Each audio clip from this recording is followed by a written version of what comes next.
Hello you wonderful people and welcome to Unravelled. Does anyone remember the original Pokemon game, where you surf for hours on end trying to get a Squirtle before you realise that you can't actually catch that Pokemon, so you give up and then decide to crochet one yourself?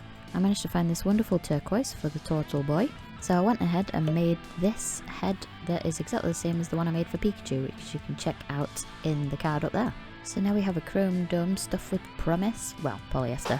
I started by embroidering some eyes.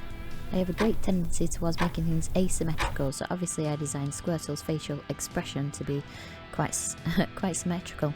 I started by doing an outline in black, roughly the size that I wanted, and then tried to replicate what I did as closely as possible on the other side of his face. Yeah, it didn't turn out as well as it should have. Well, as I'd planned. It's said that the eyes are the windows to the soul, but whenever I look into someone's eyes, they say, "What are you doing? Get out. You're not the optometrist." You know, so rude. Embroidery's not really my forte, so I did try to do some crochet eyes instead and just joined colours together randomly, and it turned out like this. It's kind of fat, it's kind of ugly, and it made him look like his eyes were popping out of his head. So that got scrapped. Next up is the pupil of the eye, which I just outlined again in black, and then went and filled it in kind of haphazardly. I tried to get all the stitches to sort of line up together so it covered enough surface area without looking like a tangled mess, which is what most of my crochet ends up looking like. And to be honest, it's not actually turning out half bad. I was surprised this is my actual first attempt at doing this, instead of the 6 or 7 it usually takes me. Headbeds is so cute. My fingers were so sore after doing all this embroidery, I'm not used to it. It's one of the reasons why I wear the gloves, to protect my hands from all the friction from doing crafts all day long. Anyways, onto the iris. This is the same colour as the shell is, and you know, it's close enough to my design, so yeah, whatever. Then we're doing the whites. Why is an egg white called an egg white when it's not white until you cook it? That sounds like a riddle. It's not, it's just a random thought. So we're nearly done with the embroidery. It's looking mighty fine already. After I do the whites, I will go on to go round the eyes with some eyeliner, I suppose it is, because, well, I noticed that the black was sort of getting a bit lost with all the embroidery, and luckily he didn't end up turning out like a band member from My Chemical Romance. That would have been a cool idea though, for Halloween. Goth Pokemon. I do have a Halloween themed video coming out next week, so if you want to get a notification when that happens, you can always hit the subscribe button and then the bell button, and maybe that'll happen. I don't know. Now I can just weave in the ends and delete that extra yarnius. And then we have one cute looking face. Look at that face, look how cute it is, yes. Boing. Now finally onto some crochet. We're doing Squirtle's turtleneck right now, so he will be suitably attired for swimming apparently. Starting off a little differently today, we're doing a chain of stitches because I want an oval shape, and I did actually measure the head and, you know, do some planning, which is so unlike me. I got lightheaded and had to sit down. Squirtle's tough outer shell is essentially 1.5 heads high, so I chained 15 stitches, and then I decided I was going to crochet that in the round, so I go all the way around the chain, crocheting into the front and the back of the stitches, and I increased 3 times at each end, and I continued to do that until I had an oval shape. It didn't look good. It's already starting to go downhill, to be honest, but I don't quite know it yet.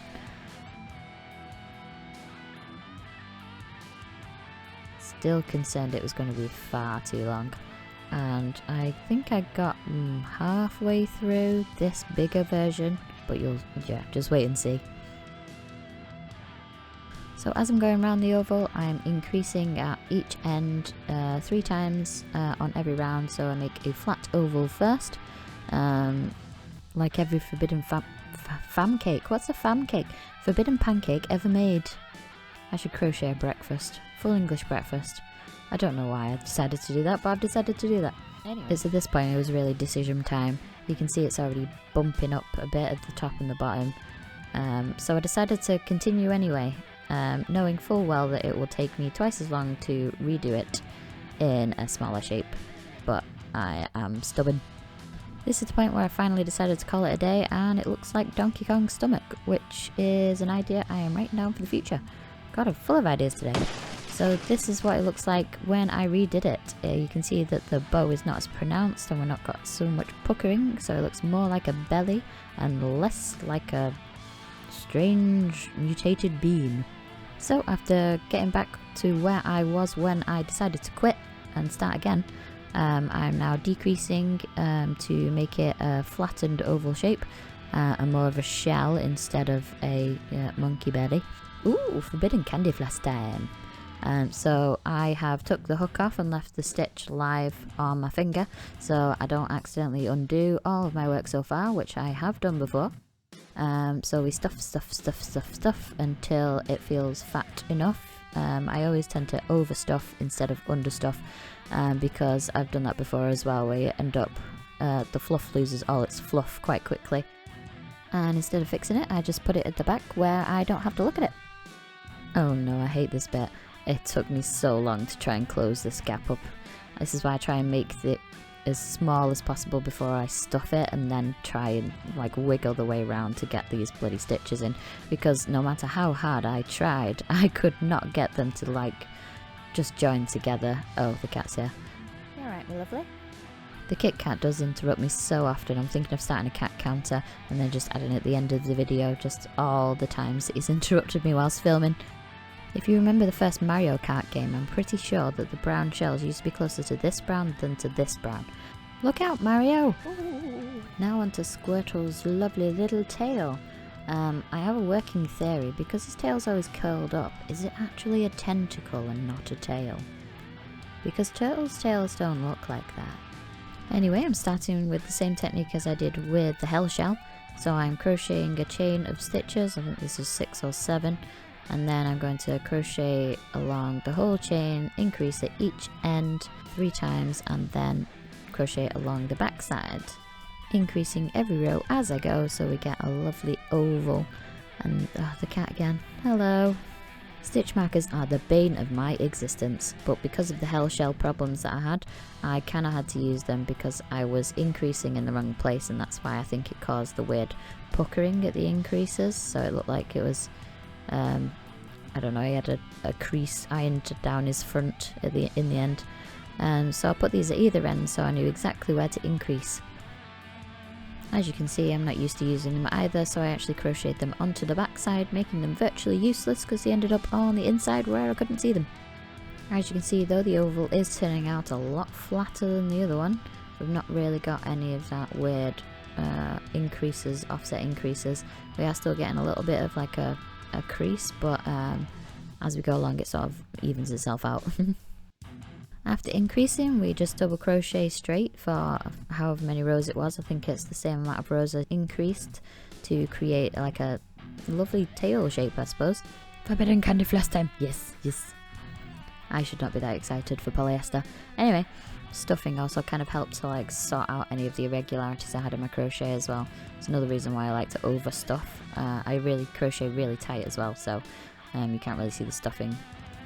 And I'm going to embroider along around here so he has his wall, so it doesn't look like I've just tacked something on his backside. Squirtle the turtle needs some swimming apparatus, which is basically just a cone for his hands. I made the cones by double crocheting into a magic ring 4 times and then increasing 4 times on every round for about 4 rounds, and then double crocheting straight for another 4 rounds. I then picked up some stitches to make some fingies, and then I realised that they look like pigs, so please enjoy a few seconds of Romeo and Piglet.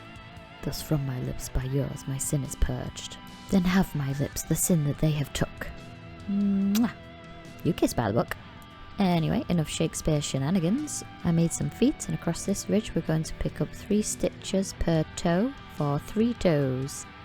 I made the feet by crocheting 6 into a magic ring and then increasing every round by 6 so that we had a lovely flat disc, and then to create the lovely ridge we're working into now, I crocheted only into the back loops for 1 round so that we could have a nice clean corner and he would have some paw prints, which I didn't end up doing. The toes come out kind of square, but it doesn't look that bad actually. By the way, seeing as I'm on a Pokemon vibe right now, does anyone have any suggestions of what Pokemon they'd like to see me make in the future? Leave a comment down below and I'll make sure to add it to my list. Now we've got the one piggy that's off to market, we can make the other two little piggies. One little piggy went to market. Wait, what? This little piggy went to market, this little piggy stayed home, this little piggy had roast beef, there you go. And here is the final Squirtle. Just kidding, this is just all the embroidery that I've done in the meantime. And we're adding the tail, the legs, the arms, and whoop, suddenly it's done. I also added a lovely little white line along the edge of the shell so it made it look more shell-like. Anyway, enough of me whittering on for a sec.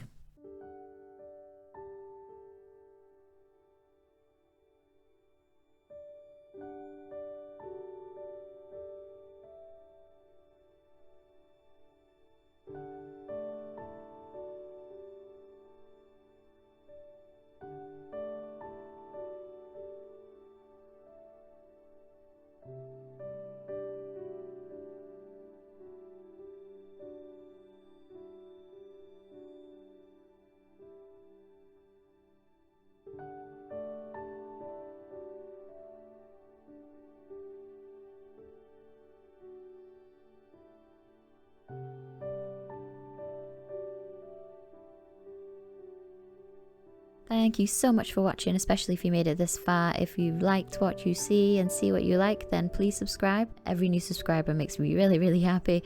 And maybe consider giving it a thumbs up and a like and all the other stuff. Thanks very much, and I'll see you next time for more Unravelled Chaos.